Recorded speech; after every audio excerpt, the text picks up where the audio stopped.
యెహోవాను విడిచి వేరొకరిని అనుసరించు వారికి శ్రమలు విస్తరించును. ఆమేన్. హల్లెలూయా.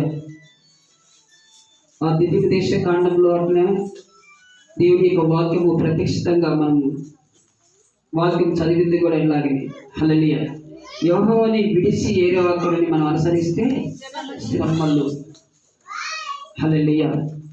అన్నిలు చేసింది మనం చేయకూడదు, అన్నిలు మాట్లాడేది మనం మాట్లాడద్దు. దయచేసి వారు ప్రాణమంటోలైనా సరే అది నిజాలు అవి మనం చూడకపోతే అది నిజమే అని కూడా మనం చెప్పుకోకూడదు. ఎందుకంటే మనం చూడడం దాన్ని కల్పించేది మనం చెప్పొద్దు.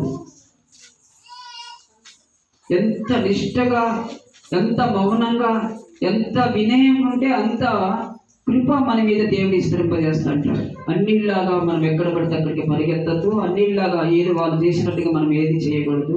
ఎందుకంటే ప్రతి దానికి ప్రమాణములు కూడా మనం చేయకూడదు.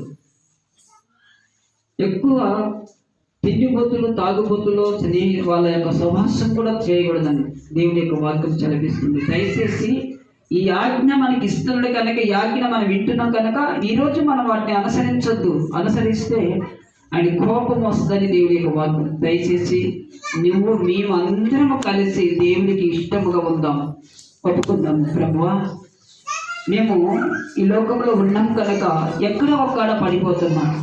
అందరం ఒక్కసారి మనము దేవుని దగ్గర ఒప్పుకున్నాం.